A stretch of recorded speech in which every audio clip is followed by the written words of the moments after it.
You ever work your whole life for something, only to feel like it's snatched away the moment you finally get it? That's how my story begins. I'm Tom Reynolds, a retired Army veteran, 68 years old, and proud of the fact that I finally bought my forever home after decades of moving from base to base. The place wasn't a mansion, not by a long shot. Just a modest brick house in a sunny Florida condo community, 2 bedrooms, a small porch where I could sip my morning coffee, and a patch of grass out back that I had big plans for. After serving 25 years in uniform, I thought I had earned a little peace and quiet. I wanted neighbors I could wave to, a community where folks looked out for each other, and the comfort of knowing that this was mine, my home, my safe spot. At first, that's exactly what it felt like. I had just unpacked my boxes, set up my old rocking chair, and even planted a couple of rose bushes my late wife used to love. Every morning, I'd water them, remembering how she used to hum while working in the garden. It felt good to keep a piece of her alive that way. But peace never lasts long when an HOA is involved. You know those viral HOA revenge stories people swap online about boards that nitpick the color of your blinds or fine you for breathing too loud? I used to laugh at them thinking, that's other folks' problem, won't happen to me. Well, I stopped laughing the day a letter showed up in my mailbox. It was a notice of violation. According to the HOA, my rose bushes violated uniform landscaping guidelines. They demanded I remove them within 10 days or face a fine of $100 per day. I remember holding that paper and laughing at first, thinking it had to be a mistake. But the laughter didn't last long, because when I called the number at the bottom, a crisp voice answered, "This is Deborah Collins, HOA president. How may I help you?" "Ma'am," I said politely, "I just got a violation notice about my roses. That can't be right. They're healthy, trimmed, and they're in my own yard." She gave a little chuckle, the kind you hear from someone who enjoys holding power. "Mr. Reynolds, roses aren't part of our approved landscape palette. The community voted on it years ago. You'll need to remove them, or fines will apply. Rules are rules." I paused, gripping the phone tight. "With respect, ma'am, I served my country 25 years defending freedom. Now you're telling me I don't even have the freedom to plant roses in my own yard?" There was silence. Then her voice sharpened. "This isn't about freedom. It's about maintaining property values. Good day, Mr. Reynolds." Click. I sat there, stunned. My hand shook as I put the phone down. That was the moment I realized. This wasn't going to be the peaceful retirement I had pictured. This was going to be war. Of course, at first, I tried to reason. I wrote a letter to the board explaining that the roses had sentimental value. I even attached a picture of my late wife holding roses on our wedding day, hoping to appeal to their humanity. You know what they did? They ignored it. A week later, another notice arrived. Fine, $500. Daily penalties accruing. Pause here if you're raging already. Imagine working your whole life, paying for a home fair and square, and some HOA Karen tells you you're breaking the rules by planting flowers. What would you do? I wasn't ready to give in, but I underestimated how far Deborah and her board would go. The next month, they started piling on violations. My American flag too large. My mailbox paint chipped. My truck commercial in appearance because it had a small toolbox in the bed. Each notice carried more fines. By the end of 3 months, they claimed I owed over $80. That's when I got the real shocker. A certified letter saying if I didn't pay up, the HOA had the right to place a lien on my property and get this foreclose on my house. My house. The one I fought, bled, and sacrificed to finally own. I remember sitting at the kitchen table, the letter shaking in my hands, the words blurred as my eyes watered, though I'd never admit it out loud. After all those years serving my country, was I really about to lose everything to some petty HOA? The neighbors weren't much help either. A few of them whispered warnings. "Don't cross Deborah," one said. "She'll make your life hell," another neighbor confessed. "She fined me $200 for having wind chimes. I just paid it. Easier that way." That's when it hit me. They all lived in fear. Deborah ruled the neighborhood like a queen on a throne, and the board were her loyal soldiers. But I wasn't about to bow down. No way. I hadn't survived combat tours just to be bullied by a woman with a clipboard. Still, I had to be smart. Fighting fire with fire doesn't always work. This was about strategy, patience, just like the Army taught me. So I started digging. At first, I went through the HOA bylaws, page by page. Dry stuff full of legal jargon. But one line caught my eye. The association shall maintain accurate financial records available to members upon request. Interesting. I filed a written request for the HOA's financials. Deborah brushed me off, saying, "We don't share internal documents with residents." That's when I knew I had her. Because in Florida, HOAs are legally required to provide those records. Refusing wasn't just shady, it was illegal. And suddenly, a thought struck me. Maybe the roses were just the beginning. Maybe Deborah had something to hide. That night, I couldn't sleep. I kept thinking about my wife's roses out back, about the sacrifices I'd made, about the principle of the thing. This wasn't just about flowers anymore. This was about justice. About standing up for every neighbor too scared to fight back. So I made a decision. If they wanted a war, they'd get one. But not the kind they expected. I wasn't going to yell or throw a fit. I was going to use their own rules, the law itself, and beat them at their own game. And little did Deborah know, I had just found the perfect loophole. Dramatic pause. Cue tense music. Before I tell you how I turned the tables, let me ask you. Do you think HOAs should even have the power to foreclose on someone's home? Yes or no? Drop it in the comments. Because trust me, you won't believe the twist that came next. I've always believed patience is a soldier's best weapon. You wait, watch, and strike only when the time is right. That mindset carried me through firefights overseas, and now it was going to carry me through something I never thought I'd face. Homeowners Association drama. After Deborah refused my request for financial records, I knew I had leverage. Florida law was clear: HOAs had to provide documents within 10 business days if a member asked.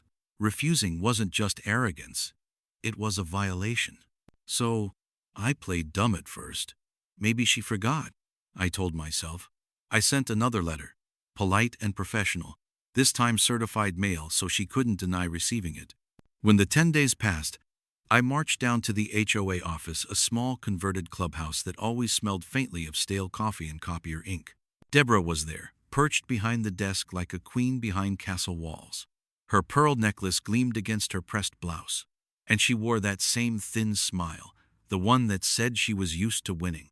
"Mr. Reynolds," she said with mock sweetness, "what can I do for you today?" "I came to pick up the financial records I requested," I said, keeping my voice calm. "It's been more than 10 business days." Her smile faltered for just a second, then snapped back into place. "As I mentioned before, those are internal documents. Residents don't need to see them." I leaned forward, lowering my voice.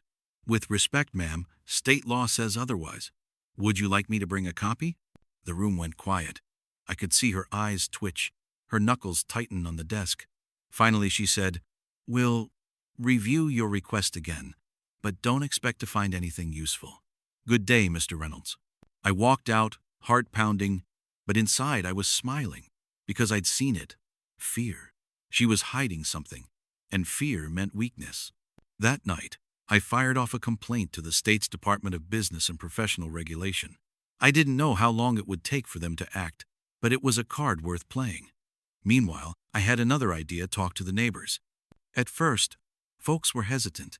People whispered their frustrations like they were living under a dictatorship. "She fined me $300 for leaving a bicycle in the driveway," one neighbor confessed. "But if you fight back, she doubles down," another whispered. "She's been increasing our HOA fees every year, but no one knows where the money's going." It was like a dam breaking. Once I listened, people started unloading stories. And the more I heard, the clearer it became this wasn't just about me. Deborah had been running the HOA like her personal fiefdom, intimidating people into silence. One night, I sat at my kitchen table, flipping through the stack of notices she'd sent me. Every fine, every demand, every threatening letter, it all added up to a picture of abuse.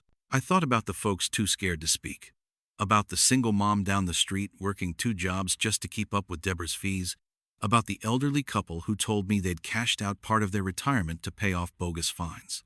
I clenched my fists. Enough was enough. But here's where the story takes its first twist. I wasn't the only one investigating. One morning, While walking my dog, a man I'd never really spoken to before flagged me down. He was tall, wiry, with salt and pepper hair and glasses that kept sliding down his nose. "You're Reynolds, right?" he asked. "That's me." He leaned closer, voice low. "I heard you're asking questions about the HOA. I've been keeping my own notes." Turns out his name was Carl, a retired accountant who'd lived in the neighborhood for 12 years. He'd been quietly collecting records, meeting notes, fee increases, copies of notices. He even had photos of Deborah's house showing a brand new pool she'd installed last year. "Funny thing," Carl said with a grin. "That pool appeared the same month our fees went up by 15%. My eyebrows shot up. "You're saying she's using HOA money for herself?" Carl shrugged. "I can't prove it yet, but numbers don't lie. And these numbers? They stink." Right there, we shook hands. A silent agreement. We were going to dig deeper together. We started small. Late-night meetings at my kitchen table. Spreadsheets spread out like battlefield maps. Carl explained the discrepancies. Maintenance costs that didn't add up. Landscaping bills that were way too high for the tiny patches of grass we had. Consulting fees paid to a company no one had ever seen. "This isn't just sloppy bookkeeping," Carl said, tapping the papers. "This looks like fraud." The thought made my stomach twist. Fraud meant this wasn't just neighborhood bullying. It was criminal. And if we could prove it, the HOA's entire house of cards could come crashing down. But proof, that was the tricky part. One night, while staring at the mess of documents, I remembered something from my army days. Sometimes, the best way to expose corruption is to bait it into the open. So, I did something bold. At the next HOA meeting, I stood up in front of everyone and announced, "I'll be filing a motion for a full independent audit of the association's finances." You should have seen Deborah's face. Her mouth opened and closed like a fish out of water. "That's not necessary," she stammered. "Completely unnecessary." But I'd already planted the seed. Neighbors looked around, murmuring. You could see the wheels turning. People who'd been silent for years were suddenly curious. Of course, Deborah wasn't about to let that stand. 2 days later, I got a letter claiming I was in violation for leaving my trash can out too long. Fine, $150. It was laughable at this point. Every petty rule she threw at me only proved my case. But then came the next certified letter, this time threatening that the HOA would move forward with foreclosure if I didn't pay the fines immediately. That was my lowest moment. Sitting alone in my living room, that word foreclosure echoed in my mind. Could they really take my house? Everything I worked for? The thought made my chest tighten, fear creeping in despite all my bravado. But then, I looked out the window. The roses were blooming. My wife's roses, stubbornly defying every order Deborah had sent. That sight lit something inside me again. No, I wasn't giving up. Not now. Not ever. And then twist number 2, I got a call. It was the state regulator. "Mr. Reynolds," the voice said, "we received your complaint. We'll be conducting an official review of your HOA's practices. We may need you to testify." I hung up, adrenaline pumping. This was bigger than I imagined. Deborah thought she was untouchable, but the walls were closing in, and I had a front row seat. What came next would shock not just me, but the entire neighborhood. Because the deeper we dug, the uglier the truth became. And trust me, you won't believe what we found hiding in those books. Tell me in the comments, if you were in my shoes, would you risk everything to expose the HOA? Or would you pay up just to keep your home? We met nearly every night, spreading papers across my dining table until it looked like a command center. Carl would push his glasses up and mutter, "This doesn't make sense. Landscaping fees here show 42.0, but I checked with the contractor, he only billed 18.0. That wasn't just a mistake. That was daylight robbery. We found dozens of similar discrepancies. Maintenance fees with no receipts, consulting charges paid to companies that didn't seem to exist, and inflated bills that suggested money was bleeding out of the HOA like a leaky canteen. The kicker? Several of those fake companies traced back to a P.O. box registered under Deborah Collins' name. I sat back, running my hand over my face. So she's stealing from us, using HOA money to pay herself. Carl nodded grimly. Classic self-dealing scheme. If we prove this, she's finished. But we needed more than suspicion. We needed irrefutable evidence. That's when I remembered the line in the bylaws. All financial transactions shall be recorded and available for member inspection. If Deborah had altered the official records, that was evidence in itself. If she hadn't altered them, then her fraud would be laid bare. Either way, she couldn't hide forever. The next HOA meeting was our chance. When the evening came, I walked into the clubhouse with Carl at my side. The room buzzed with neighbors sipping lukewarm coffee, most of them avoiding eye contact with Deborah as she perched at the head of the table in her usual power suit. I waited until the meeting reached open forum, then cleared my throat.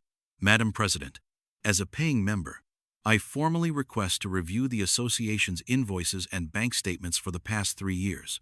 The room went quiet. Every eye flicked to Deborah. Her smile froze.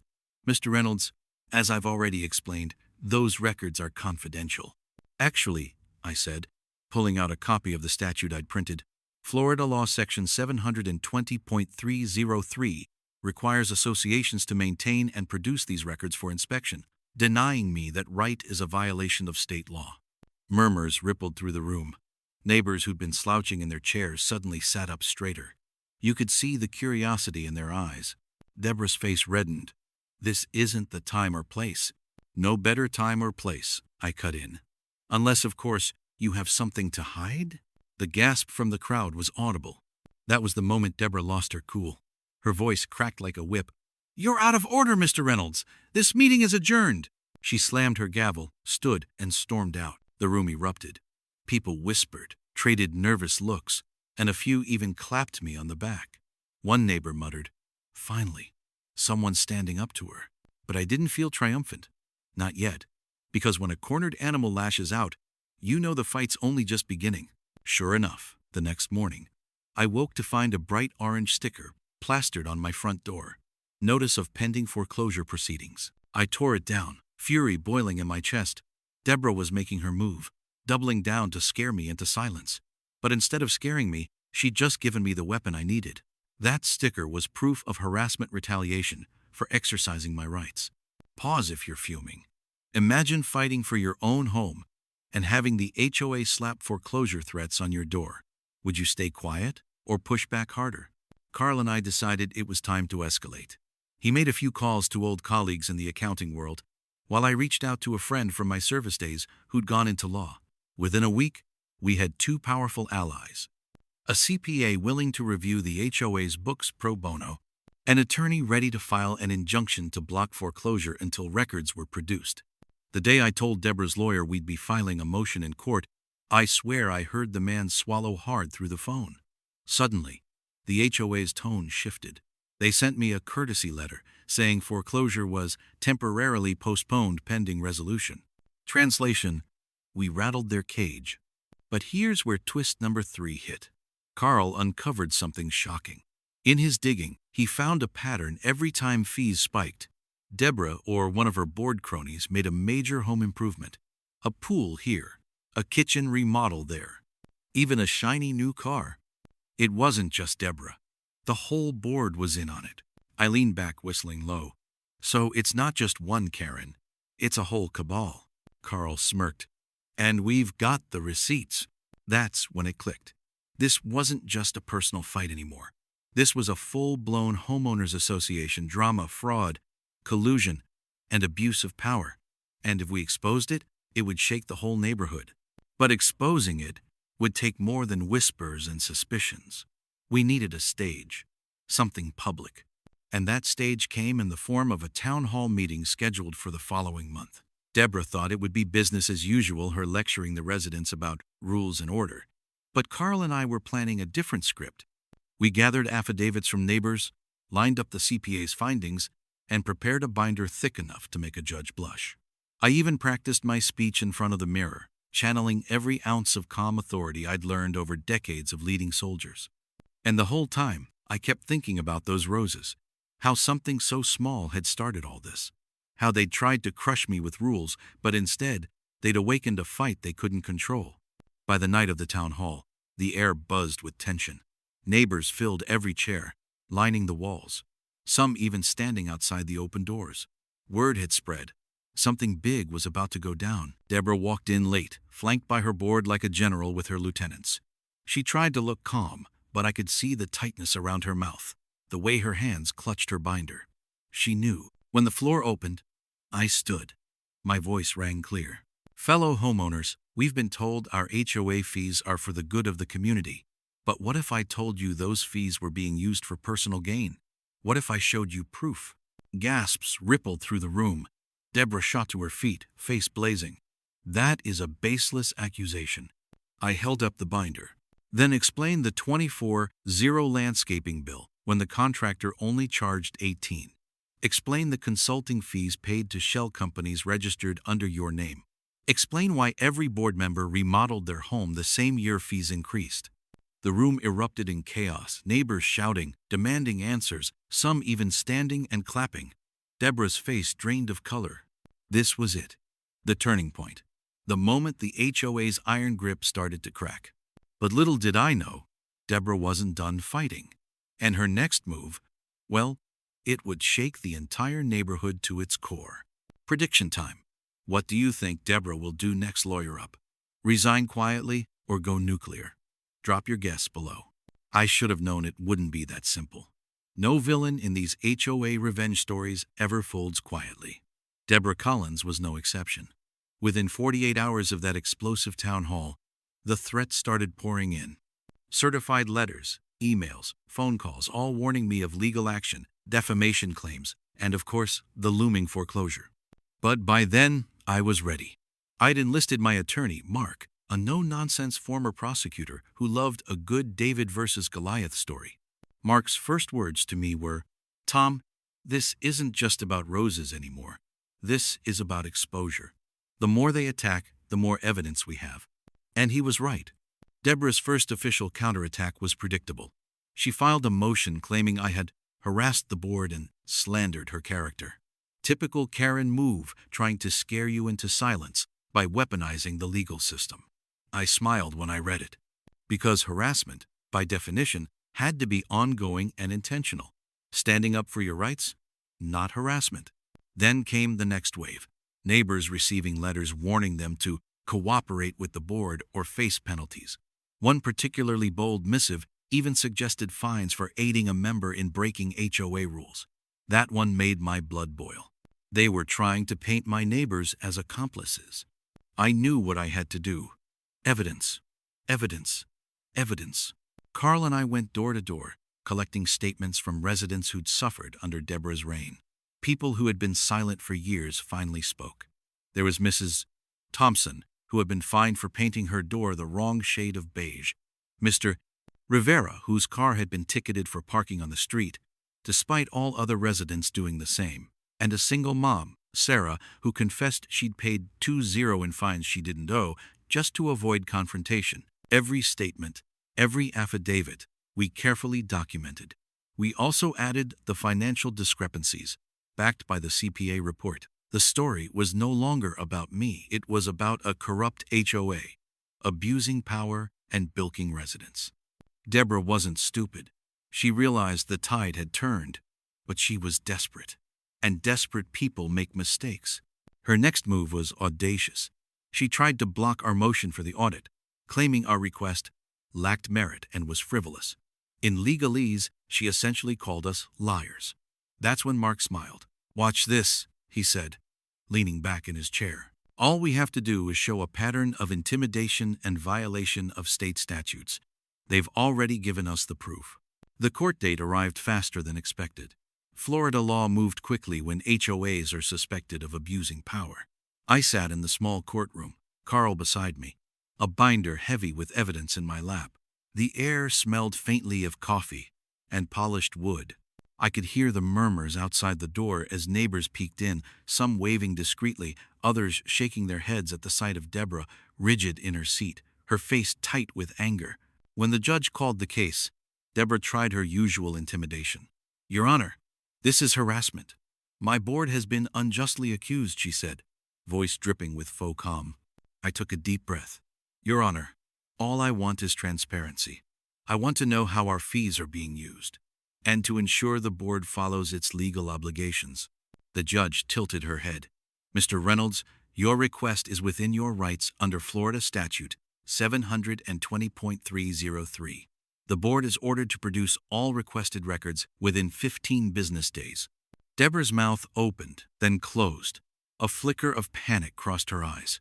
The room didn't need to hear the gavel. Her expression said it all. She knew the walls were closing in. Over the next week, the HOA scrambled. They finally handed over the records, but not neatly. Every page was dog-eared. Some invoices missing, and a few statements clearly altered. That, of course, became Exhibit A in our case. The twist came when Carl discovered bank statements showing wire transfers from HOA funds directly to Deborah's personal accounts. Pools, landscaping contracts, and even luxury furniture, all funded by the residents' fees. I couldn't help but grin. Poetic justice was in motion. The next HOA board meeting was electric. Word had spread. The state was reviewing records. The neighbors were armed with affidavits, and the media had caught wind of the story. Deborah tried to maintain control, but the room no longer bowed to her. People whispered, exchanged glances, and for the first time, the board felt genuine fear. During the meeting, I stood up, holding a copy of the evidence. I think the residents deserve transparency. This isn't about personal attacks, it's about accountability. If the board cannot follow the law, maybe it's time for new leadership. Deborah's face went red. Her eyes darted to the exits, then to the faces of neighbors who now looked emboldened. Murmurs rose in volume, and I caught a glimpse of Mrs. Thompson nodding at me, Mr. Rivera smirking. Even Sarah whispered, "Finally." It was a perfect storm. The board, which had ruled with fear, suddenly realized their empire of intimidation was collapsing. That night, after the meeting, I walked home slowly. The roses swayed gently in the evening breeze, as if applauding. For the first time in months, I felt calm. Not victory yet, not quite, but the momentum had shifted. And here's the kicker. Deborah still had one more desperate move. She threatened to appeal, to drag out the process, and even hinted at countersuits against neighbors. But by then, I had learned something crucial. Fear is contagious, but so is courage. And a neighborhood united against abuse? That's unstoppable. Pause here and reflect. If you were a neighbor watching this unfold, would you finally speak up or stay silent to avoid drama? Because trust me, the next chapter will show exactly how Deborah's desperation leads to her undoing. And you won't believe the loophole that's about to turn this story on its head. By the time in my life, the tension had reached a fever pitch. Deborah Collins had turned my quiet Florida condo into a battlefield of legal letters, threats, and fear. But I had spent weeks preparing, digging through financial records, collecting neighbor statements, and consulting my attorney. And now, the moment that would shift everything was finally within reach. The perfect loophole. It all came back to that one line in the HOA bylaws I'd noticed in the very first week of trouble. The association shall not act in a manner contrary to state law or individual property rights. At first, it seemed like an abstract, dry sentence. But as I pored over statutes, regulations, and case law with Mark, my attorney, it became clear. Deborah had overstepped every boundary. She had tried to enforce fines arbitrarily, threaten foreclosure without proper procedure, and even intimidate neighbors into silence. Each violation, no matter how small, was a legal lever we could pull. We discovered something even juicier. The HOA had been using a clause meant for common area maintenance as a catch-all for personal enrichment. According to the law, those fees had to be tied to specific, documented expenses benefiting the community. Deborah and her board had been funneling it into personal projects for over 2 years. Pools, landscaping, home renovations paid for by the residents' money. This wasn't just illegal, it was textbook fraud. And the loophole? The statute allowed a homeowner, who could prove misuse of HOA funds, to demand immediate reimbursement, halt all fines, and in extreme cases, remove board members from office. I leaned back in my chair, heart racing. Mark, are you saying we can literally freeze the fines, reclaim our money, and potentially kick these people out? Mark smiled. Exactly.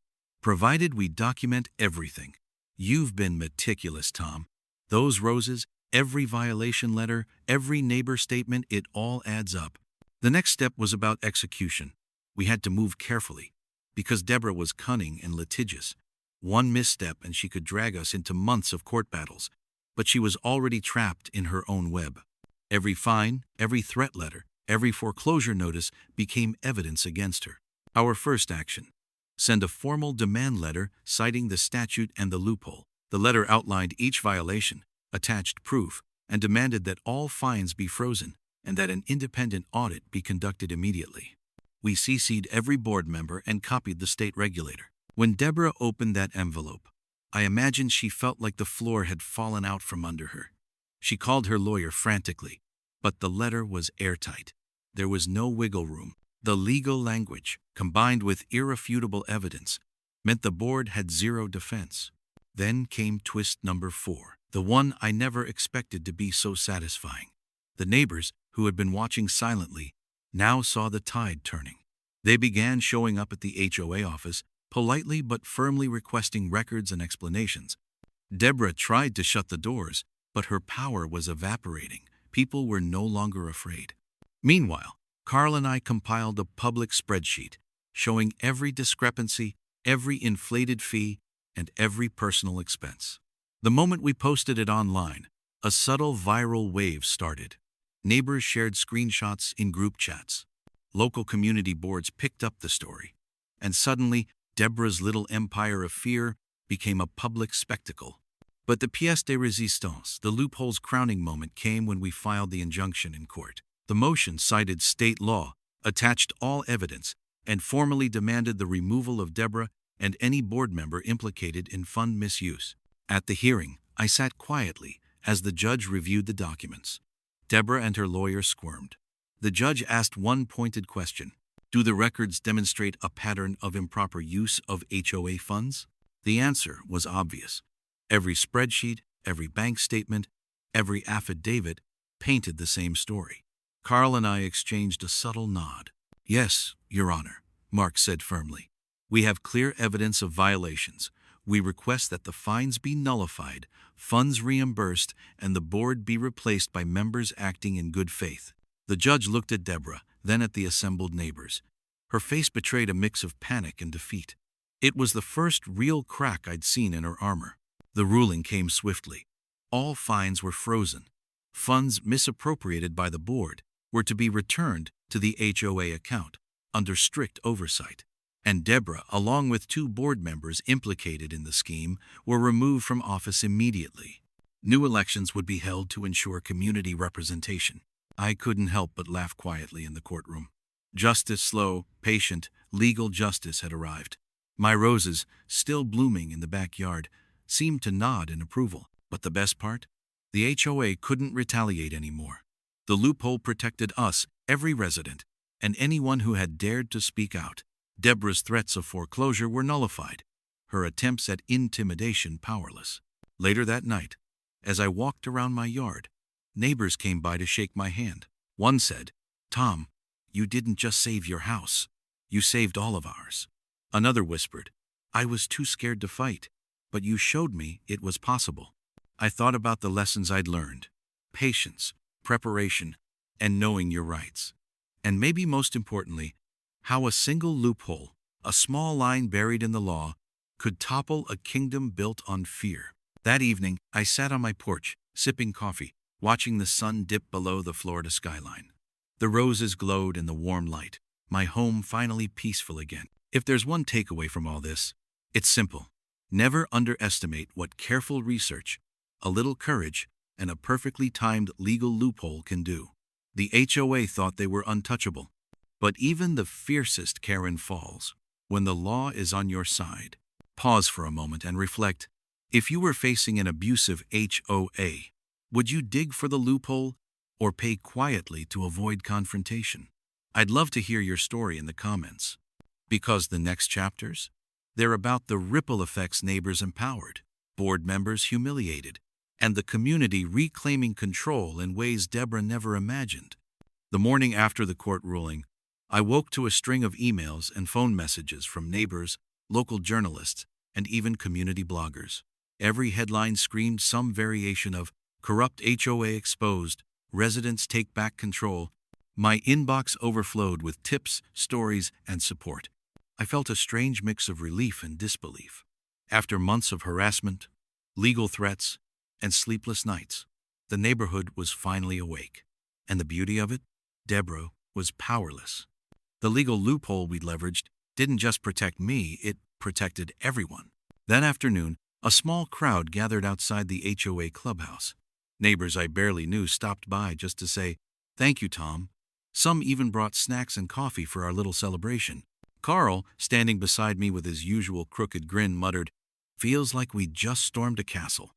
But storming a castle is one thing, watching it crumble is another. Deborah arrived in her usual late fashion, expecting compliance and fear.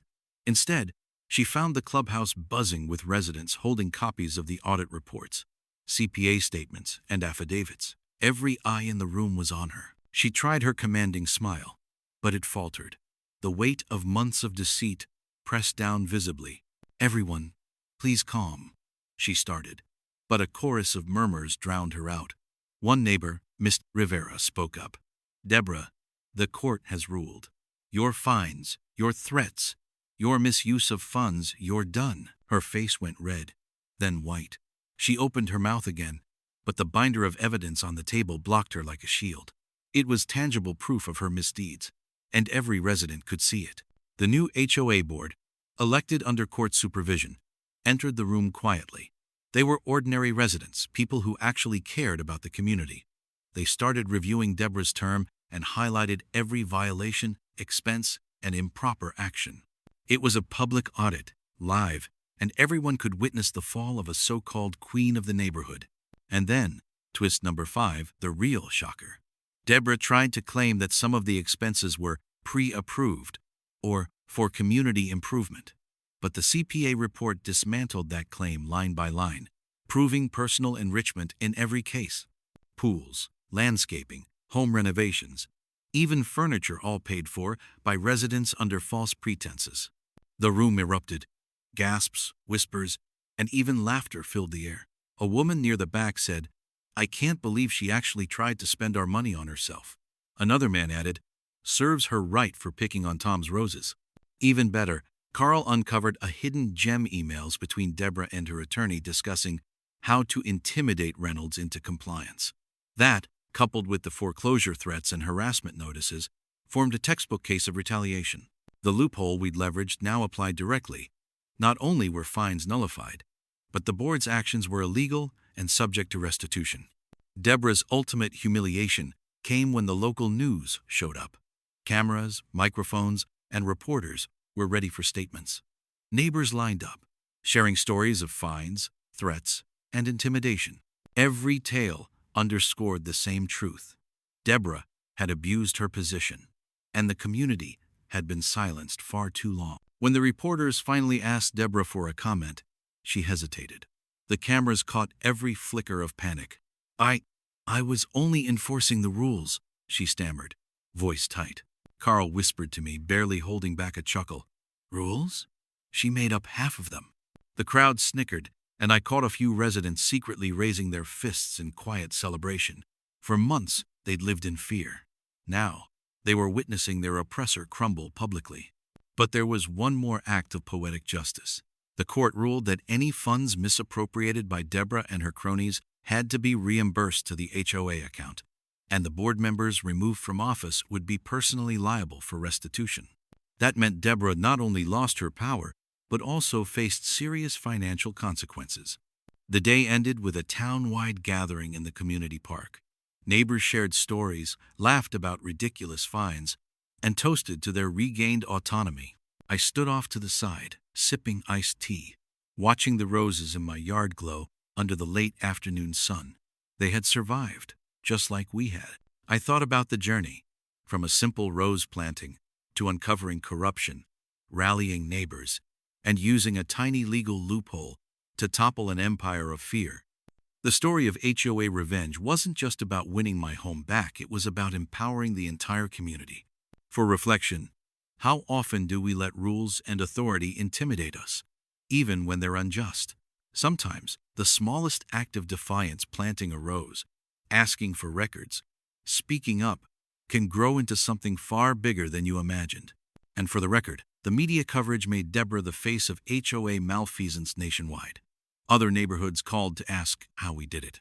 The loophole became a template for legal fights against abusive boards, and my phone buzzed constantly with tips, advice requests, and words of thanks from strangers who finally felt they had a fighting chance. By the end of the month, the HOA was functioning under new leadership.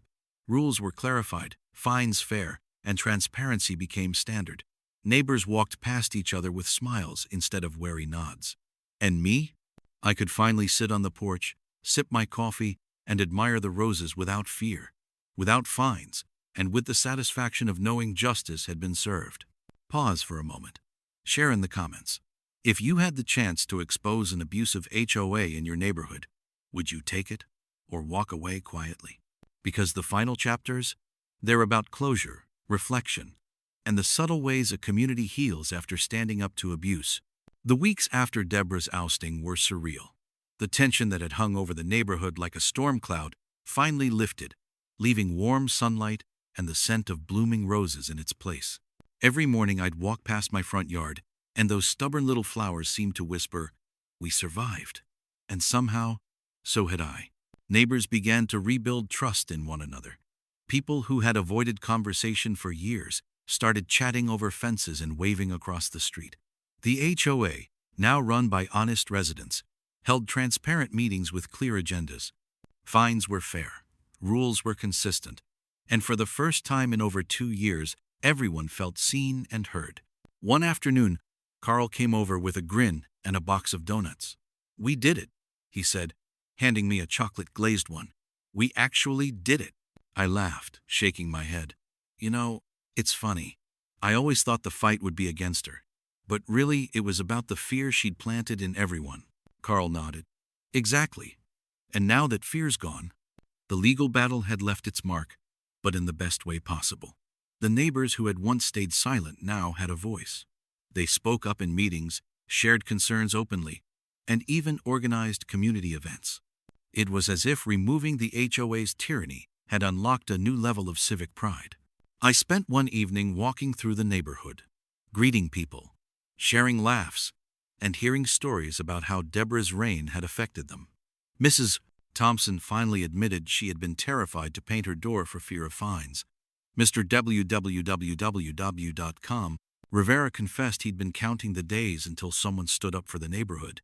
Even Sarah, the single mom, smiled and said, "I feel like I can breathe again." The most satisfying part? Watching Deborah's empire crumble publicly. News articles had chronicled the court proceedings, the audit results, and the restitution required from her and her cronies. People across Florida, and even nationwide, were reading about her downfall. The ultimate Karen meltdown had gone viral. And unlike social media outrage that fades in days, this was justice with teeth. Carl and I often reflected on the tiny steps that had led to this triumph. The letters requesting records, the phone calls, the careful documentation, and the town hall confrontations, all these small acts created a chain reaction. And it started with something as simple as my wife's roses. I sat on my porch one evening, watching the sunset paint the sky in shades of orange and pink. The roses caught the fading light, petals glowing like little flames.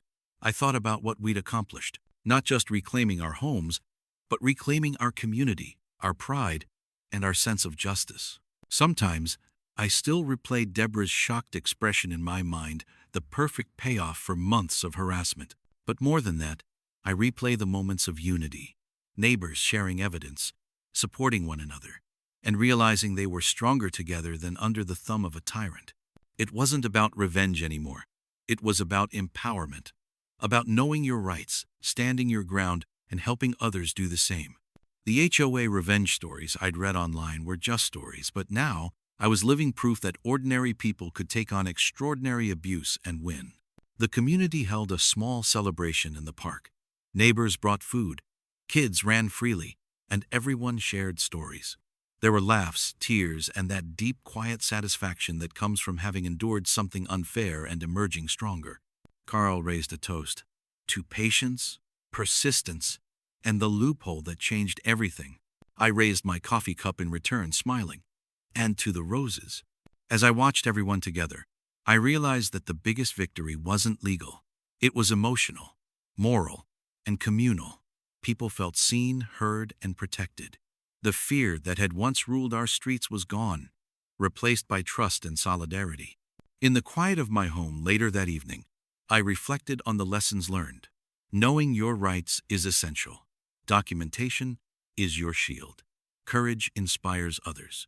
And sometimes, the smallest acts, planting a flower, asking a simple question, refusing to be bullied, can trigger the largest changes. If you're facing an overbearing HOA, remember this story. Study the bylaws, know your rights, gather evidence, and don't be afraid to stand up. The loophole may be waiting for you, just as it did for me. And as I closed the blinds and listened to the neighborhood settle for the night, I felt something rare. Peace. Justice had been served, community restored, and life, like the resilient roses, continued to bloom. So here's my final question for you. If you had the chance to challenge injustice in your neighborhood, would you act boldly or stay silent and wait for change?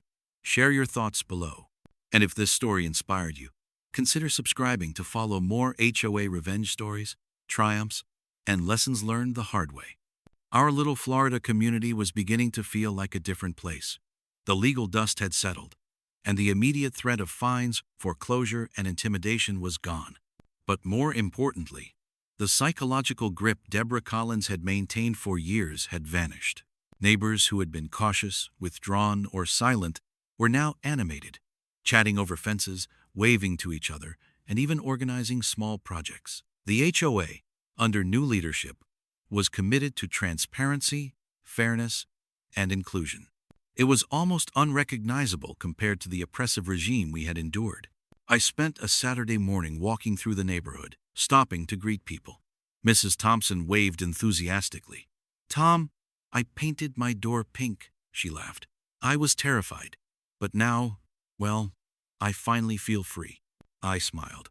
"Looks fantastic, Mrs. Thompson. That's the point, freedom to live in your own home without fear." A few blocks over, Carl was helping set up a small community garden. "Look at this," he said, holding up a spade. "Remember when the HOA tried fining Mr. Rivera for planting flowers in his front yard? Now we're doing it together, and nobody can stop us." It was a surreal but satisfying reversal. The very garden that had once been a battleground for control had become a symbol of unity. Every rose, every patch of mulch, every flowering bush was a quiet declaration. We own our homes, and no one can intimidate us. Even Deborah's attempts to remain relevant were failing spectacularly. She had moved out of the neighborhood quietly after the court ruling, and media coverage made her a cautionary tale. Her social media accounts were flooded with posts from residents exposing her antics, and any attempts at reputation management fell flat. The empire of fear she had built had crumbled entirely, leaving her with only the consequences of her actions. But perhaps the most heartening part was the ripple effect. Other neighborhoods caught wind of our story. Emails, messages, and calls poured in from residents dealing with their own overbearing boards. They asked how we did it, what loopholes we used, and how to organize community support. Our small victory had inspired many to take back control of their own communities. One evening, I sat on my porch with a cup of tea, watching the sun set over my backyard. The roses glowed softly, their petals catching the golden light. Carl joined me, leaning back in his chair. "You ever think a few flowers could lead to all this?" he asked, shaking his head. I chuckled. "Never in a million years." But they did. Those roses started a chain reaction. Every document we collected, every neighbor who spoke up, every legal step, it all began with refusing to let fear dictate our lives. The HOA's internal rules were rewritten, emphasizing transparency and fairness. Board members now faced mandatory training on proper governance and state law. Meetings were no longer closed-door affairs. Residents had access to financial records, could voice concerns freely, and, importantly, were no longer afraid to hold the board accountable. Community morale was higher than ever. Block parties, potlucks, and neighborhood cleanups became regular events. People laughed freely, shared stories, and bonded in ways they hadn't in years. The neighborhood that had once been fractured by fear had been rebuilt through courage, persistence, and the legal loophole that turned the tide. Even the media coverage helped. Local newspapers and online publications highlighted the story as an example of homeowner empowerment and fighting back against corruption. HOA revenge stories. How one veteran stood up to a tyrant became a headline that resonated nationwide. People shared it, commented on it, and used it as a blueprint for addressing abuses in their own communities. I often reflected on the journey. From planting roses to filing lawsuits, from town hall confrontations to court victories, it had been exhausting, nerve-wracking, and at times terrifying. But the end result, the empowerment of my neighbors, the exposure of corruption, and the restoration of community pride, made every challenge worth it. That night, as I sipped my tea and watched the neighborhood settle for the evening, I felt a rare sense of peace. The roses, resilient and bright, had survived every storm, just like us. For anyone facing an overbearing HOA, my advice is simple. Document everything. Know your rights. Find allies. And don't let fear dictate your actions. Change is possible, and even the smallest act of courage can ignite a movement. And as for me, I leaned back in my chair and whispered to the night, justice isn't just about winning, it's about standing up for what's right and inspiring others to do the same. Pause here. Reflect. How could a small act of defiance, planting a flower, asking questions, standing your ground, change the course of a whole community? Share your thoughts in the comments. The neighborhood felt like a different world. The storm had passed, and in its place was calm, growth, and a sense of justice finally realized. Residents no longer feared arbitrary fines or foreclosure threats. They laughed, gardened, and waved across the street without hesitation. Even the air felt lighter, as if the tension Deborah Collins had wielded like a hammer had been lifted entirely. The roses in my yard became a symbol of that transformation. Each bloom, vibrant and unyielding, represented resilience, courage, and the small acts that ignite change. People often stopped to admire them, and some neighbors even brought cuttings to plant in their own yards. The flowers, like the community, had survived adversity and flourished. The new HOA board was thriving. Meetings were transparent, rules were fair, and residents felt empowered to voice concerns. There was a renewed sense of pride in ownership and in community. People who had been silent for years now took leadership roles, helping shape a neighborhood built on accountability rather than fear. One afternoon, during a community cleanup, Carl and I stood side by side, watching neighbors work together. "Can you believe how far we've come?" he said, wiping sweat from his brow. I nodded, thinking about the months of battles, court filings, and tense confrontations. It's surreal.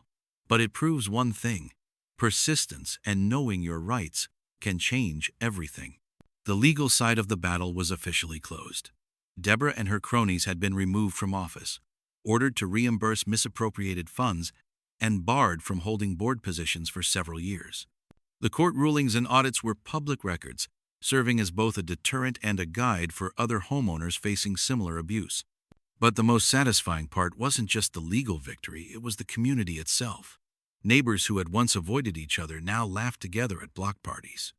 Children played freely, and adults shared stories of long-avoided projects or small improvements they'd been too scared to tackle. I often thought back to that first moment when a simple act, planting roses, sparked a chain reaction. It was a small, defiant gesture against a petty rule, yet it revealed the cracks in Deborah's empire and set the wheels of justice in motion. Sometimes, change begins quietly, unnoticed, and then grows into something unstoppable. Local media even followed up months later, highlighting the neighborhood as a case study in standing up to overreaching HOAs. HOA revenge stories. How a veteran reclaimed his community became a headline that inspired other communities to investigate misconduct, leverage legal loopholes, and empower residents. Even casual conversations reflected the shift. Neighbors would casually mention how the roses had started it all, or how seeing someone finally take a stand encouraged them to speak up for themselves. It became less about one person's fight and more about the collective power of an informed, united community. Late one evening, I sat on the porch with a cup of tea, the warm glow of the streetlights mingling with the moonlight on the roses. I reflected on the journey, the fear, the frustration, the courtroom battles, and the triumph. Every step had led here. Every document, every witness statement, every neighbor's support had been essential. I thought about those watching this story now, anyone facing an overbearing HOA. The lesson was clear. Knowledge is power, unity is strength, and persistence in the face of intimidation can reshape an entire community. Even the most entrenched tyrant falls when the law is on your side and the community rallies together. And so, with the roses swaying gently in the evening breeze, I finally felt complete peace. Justice had been served, the community empowered, and life like those resilient flowers continued to bloom. Before the story ends, I want to leave you with a few reflective questions. If you were in a similar situation, would you have gathered the courage to fight back? How would you inspire your neighbors to stand with you? And most importantly, what small, defiant acts could start a chain reaction in your own community? This isn't just a story of HOA revenge, it's a story of resilience, community, and the subtle, unstoppable power of taking a stand. My roses reminded me daily, even the smallest gestures can grow into monumental victories. As the neighborhood settles for the night, the lights dim, and a sense of calm pervades every street and home. The fight is over, the lessons are learned, and the roses, symbols of courage, defiance, and triumph, stand tall as a reminder of what's possible when ordinary people refuse to be bullied and claim their rights. So here's the final call to action. Stand up, know your rights, document everything, and never underestimate the power of community. And if this story inspired you, like, comment, and subscribe for more HOA revenge stories and tales of everyday triumphs.